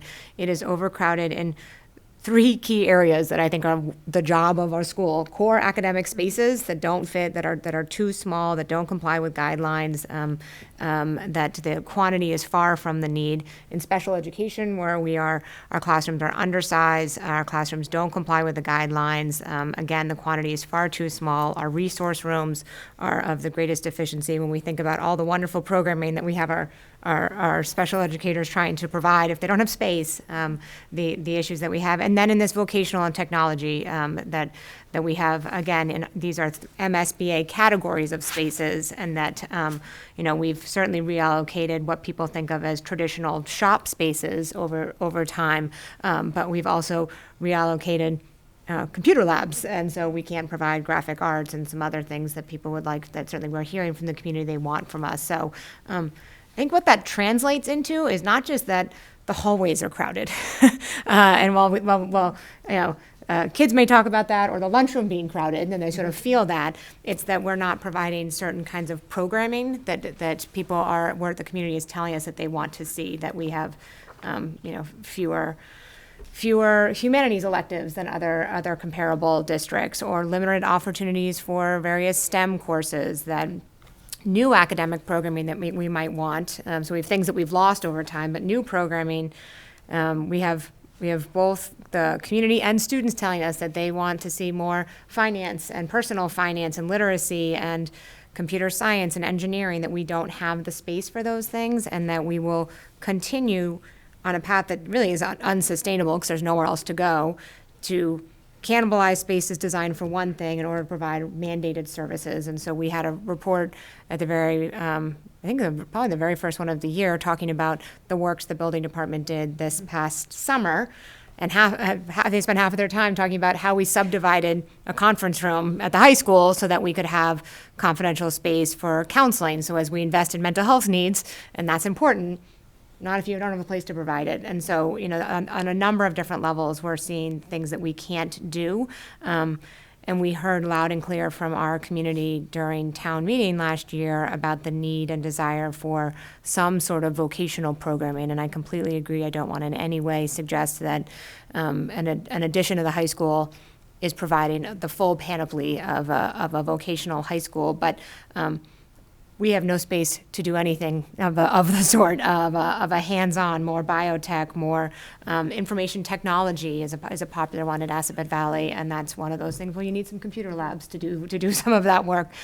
So I certainly think there's a really important need here, in addition to this chart and the numbers saying, look how overcrowded it is, right? That it is overcrowded, and therefore we can't do and provide the educational services that the community tells us they want, and that I think we would love to be able to provide. So I certainly feel really strongly that it's an important step for us to move forward and to at least submit a statement of interest and begin what is I would say at a minimum of 6 year, and potentially longer, given how lengthy these projects can be. But I just wanted to make sure people had the connection between the process and what those educational services are, and that they can't be disconnected and have just a conversation about dollars and not have a conversation, or about buildings and kids, and not a conversation about the education that we're supposed to be here to provide. So apologies for a little bit of grandstanding there, but I open it up. Ms. Fritz, what else would you like to add, or questions for Mr. Collins? I think you did a great job of explaining that underlying piece. We look at overcrowding in numbers, but this has been an issue we've had for 17 years. My kids are long out of the school, and it existed before they were there and still afterwards. And it's that whole lack of flexibility. So even if we had all the money in the world in our budget, we could do whatever we wanted, we have no space. We can't do anything with those dollars. We have no space for any additional classes, be it traditional, be it voc. We have no space. So I think that's the biggest concern for me as a school committee member. We want to do things, but we have no space at the high school to even move anything forward. So looking at I think it's prudent that we put an SOI in, we get into that pipeline. If we're picked, if we're not, we can always try again, but other priorities in the community capital projects took precedence, which is fine. We had to do those things. But this is a time where we are feeling that this is a priority for the schools, and there's no commitment. We just get in line. Hopefully we're picked. If we're not, again, we can try again.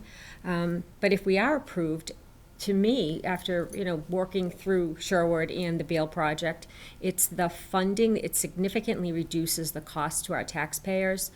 It's, Mr. Collins said, it's a very well-oiled machine, and they dot every I, cross every T. They make sure everything is done appropriately in a cost-effective manner. So for me, I just think it's, yes, everybody's concerned about more capital projects and increasing taxes, but we always have to keep up our homes, we have to keep up our schools and any of the buildings in the town. They're not school buildings, they're all town buildings, so I fully support putting this in. Thank you. Mr. Winsky? And just to add to that, I think when you look at the enrollment projections through 2031, you're still exceeding the design capacity by about 499 students. My son's class of 2020 was 501, which is the largest in the school's history. So, I mean, that's an entire class, and there's just no sign that there's going to be any significant enrollment decrease anytime in the next, 8 to 10 years. So. Thank you. Please. What is before us is an opportunity to explore a state funding stream. And I think we have a responsibility to explore that state funding stream. As has been referenced, we have a responsibility to maintain our buildings. We have an opportunity before us to potentially enter into the pipeline for consideration for substantial state funding to assist us in meeting our space needs. Not participating in that program will leave this town and this community on the hook to deal with what may come on our own. Ms. Fritz used the phrase getting in line. We may have to get in line several times. So I am very much in favor of us doing so. I would add, because I know that another component of this process is for the select board to take a similar vote. I think it is incumbent upon us as the school committee, as the chief principal advocates for Shrewsbury Public Schools, to not only make our stance on this clear tonight by doing what we need to do to enter the process, but I also think it is incumbent upon us to request of the select board that they join us in this effort. So I know we have a vote we will need to take tonight that involves some very particular language in order to comply with programmatic requirements. Once that vote is taken, I intend to offer a motion that we direct the chairperson on our behalf, should that motion pass, that we direct the chairperson to write a letter to the select board requesting that they join us in this effort. Thank you, Mr. Hodge. Anything I'm more? also supportive of submitting the SOI. I think, there's clearly a need at the high school for this additional space. The enrollment projections show this very clearly. This is non-binding. We're getting, as we said, getting in line. And MSBA has very limited funding and, 19% chance of, getting accepted last year. So I think it's incumbent upon us to try to get in line as soon as we can. And as, Ms. Fritz and I went through on the Beal Building Committee, this is a 6-year time frame horizon here, even if we did, get accepted in the next cycle. So it's a long process, a very well-run, very well-thought-out process, and an excellent funding stream that we should be taking advantage of. So I'm fully supportive. Thank you. And Dr. Sawyer, I'm sorry, I jumped right in. Is there anything you'd like to add before it seems like we have a very long motion that needs to be read? Sure. I think just to emphasize on the timeline, this is obviously a future project, and that's something that where we're exploring the idea of state funding, and again, with a non-binding commitment. But to add to that, I think people who are familiar and gone through the two very successful projects that we did with MSBA, the Sherwood Middle School and the Beal School, at some point, a vote comes before the town around funding it through a debt exclusion. If this were to be, the SR be accepted, and if the community, the town decided to move forward, we're talking about like the 2026, 2027 sort of time range for actually going to the community for funding a full project. So this is a ways off, and that's after a full feasibility study and, a lot of clarity of exactly what that would look like. So, I think there's going to be the tendency, which is human nature, to say like, oh, they submitted something to the state, like there's going to be an election soon, to ask us to spend money on building infrastructure. This is a number of years away, and it's something that I think I concur. The responsible stewardship of the school district means try to partner with other, in this case, the state agency, who would provide a significant amount of funding, and to explore that is, I think, is just a smart move, and, you know, based on a couple of smart projects we've already done in terms of Sherwood and Beal that saved a lot of dollars for Shrewsbury taxpayers and, you know, created appropriate space for our students and educational program. So I do recommend that you vote to submit the statement of interest, and as Ms. Heffernan indicated, it is a very specific technical motion that I'm sure she will be able to present very clearly will for your consideration. Read well. If I can then, colleagues, request a motion that, having convened in an open meeting on March 15th, 2023, prior to the statement of interest submission closing date, the school committee of the Shrewsbury Public Schools, the town of Shrewsbury, Massachusetts, in accordance with its charters, bylaws, and ordinance, vote to authorize the superintendent to submit to the Massachusetts School Board Authority the statement of interest form dated April 2023 for the Shrewsbury High School located at 64 Holden Street, which describes and explains the following deficiencies and the priority categories for which the application may be submitted to the Massachusetts School Building Authority in the future to alleviate persistent overcrowding, priority 2.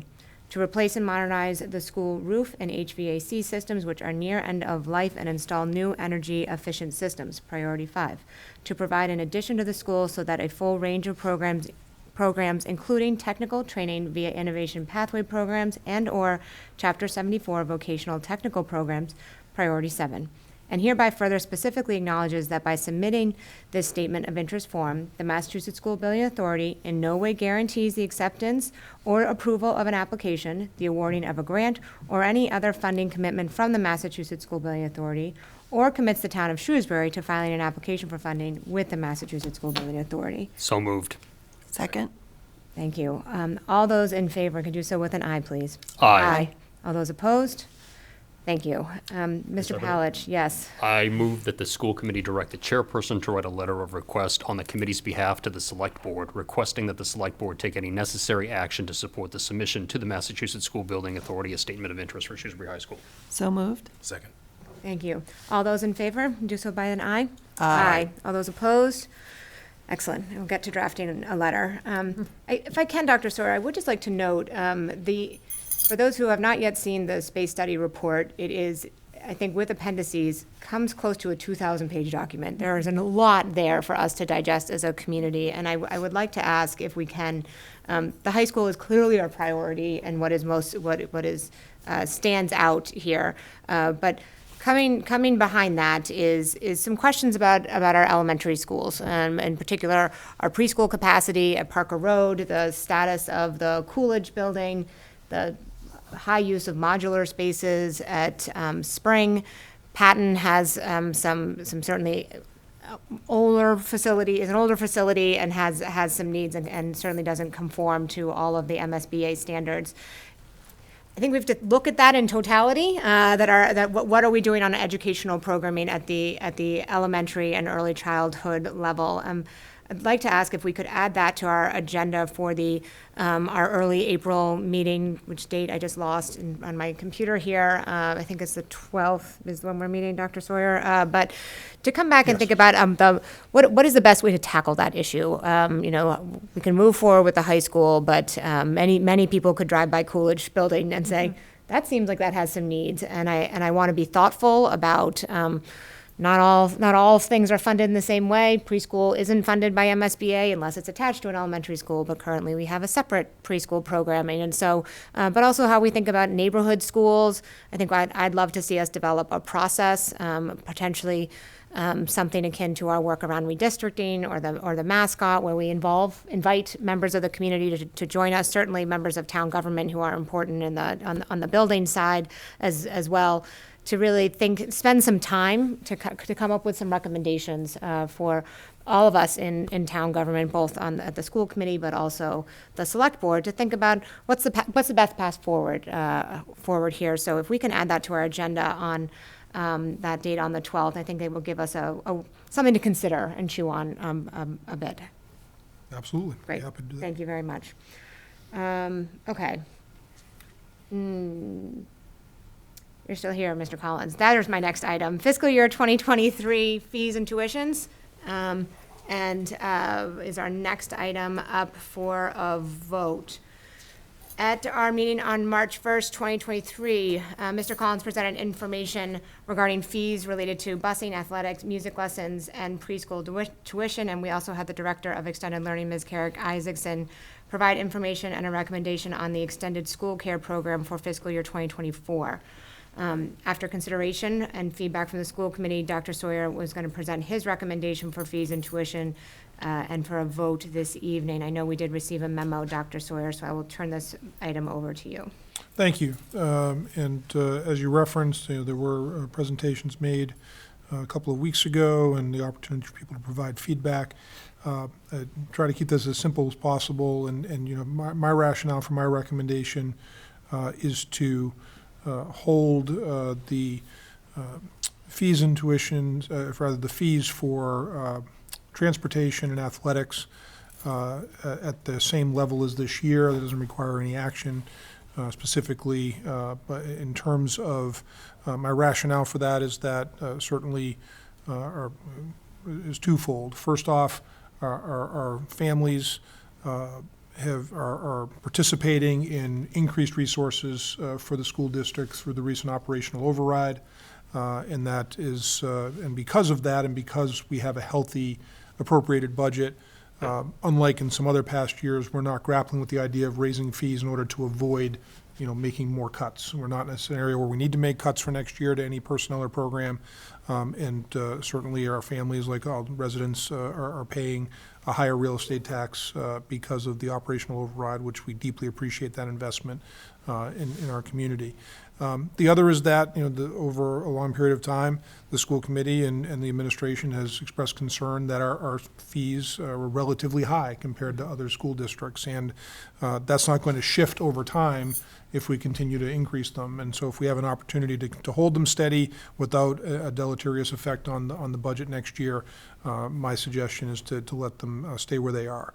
The two areas, and that same rationale for our preschool tuition, to hold that steady. The two areas where we're looking to have increases, one is the music lesson fee program. This is a self-funding program that does not receive funding from the regular school department budget. It needs to be self-sufficient. The labor costs are going up. The costs for, as were illustrated in your packet last week, for instructors have gone up substantially. We're well below what the typical districts who have this kind of program charge. So in your memo, it recommends increases for the 30-minute lesson from $30.49 for a half hour to $37 per lesson. For the 45-minute fee to go from $44 and change to $55.50. And the 60-minute lesson fee from $57.79 to $74. And that will help us, again, break even and maintain that program. And the other, which was extensively presented at our last meeting, was the Extended School Care Program. Because of the changing dynamics, with demand for the program and not as a wait list, and also, a larger percentage of families who are utilizing the program, receiving the financial aid towards their tuition. Some shifts need to be made in order to maintain that self-funding program, which is important for us. And while I'm always reluctant to ask families to pay more, the recommendation that was made, I do concur. With a slight adjustment, since that presentation was made, we received word from the town manager's office that the health insurance costs are going to go up a little more than what was anticipated. So rather than a 13% increase in tuition, my recommendation is for a 13.5%, slightly higher, in order to account for that, and also to make the shift from families who qualify for a fully subsidized lunch to shift from an 80% tuition offset to 60%, and for those who qualify for partially subsidized lunches to shift from 60% to 40%, which was, again, the recommendation that was made. I know you received some feedback from various families. I'll let you speak to that when you have a chance to comment in a moment. But again, both the music lesson program, that would put us sort of in the range of what other programs charge that are similar, and then the extended school care program still a fairly, an excellent value compared to the market for after-school childcare, whether that's in a public school district or in a private setting like the YMCA or similar organizations. So I think it's reasonable. It still is a great value for families. And so those are my recommendations, is to hold transportation and athletic fees and preschool tuition at the same rates as the current year, and then raise rates for music lessons and for extended school care, as I just described. And I'd be happy to answer any questions the committee has. Thank you, Dr. Sawyer. Any questions, colleagues? Ms. Fritz? I agree with Dr. Sawyer's recommendation, particularly the extended school care. While it's slightly more, we have a program that working families need, and myself, my whole time, I used the extended school care while I was working, my children were young. It's a vital need for families, so it's still competitive, but I don't want to see that program go away if it's not fully funded. So I'm fine with everything. Thank you, Ms. Fritz. I support the recommendations. I think it's important to stay competitive around music lessons too. I think that is a convenience to have that in town, and as the numbers showed, it looked like we needed to get a little bit more higher in our rates, and I think the same is true of extended school care. Great value and very competitive with other districts. Please. Just actually want to thank those who took the time to offer feedback on the extended school care program. And one of the things that really struck me about the feedback was the incredible value that our parent community places on this program, to the point of being extraordinarily supportive of in most cases. And obviously there was a mix of feedback, but in general, the gist of the feedback was the community was extremely supportive of whatever is necessary to sustain the program. Yeah, thank you. I'm also supportive of Dr. Sawyer's recommendation, and I just want to make a comment about the bus fees. Staying steady is actually, the bus fees are what we're paying for busing is going up this year. So, we renegotiated a 5-year contract this year, and so the bus fees are costing the district more, but by holding them steady, we're not passing that cost along to families. So just wanted to note that. Yeah, thank you, Ms. Shea. And I would agree with you, Mr. Palic, that the vast majority of folks were willing to take an increase because they valued that program so much. And I do come from a space where I would love to see our transportation and athletic fees go down. I think I don't like being on the highest part of the list over and over and over again.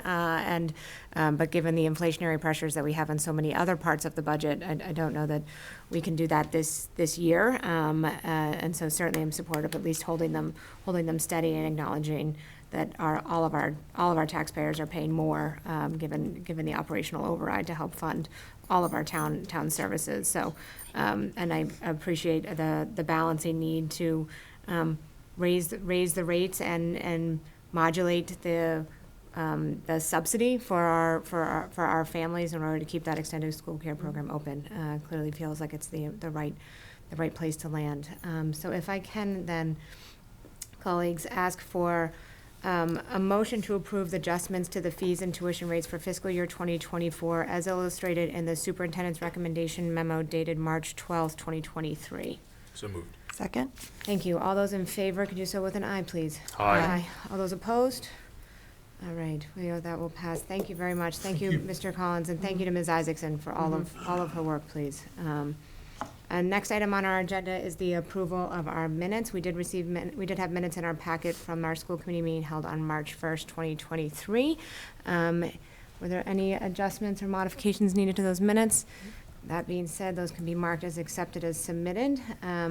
We do need to go into executive session this evening. I would like to request a motion that we adjourn into executive session for the purposes of addressing Mass General Law 30A 21A7 to comply with or act under the authority of or any general or special, too much reading tonight.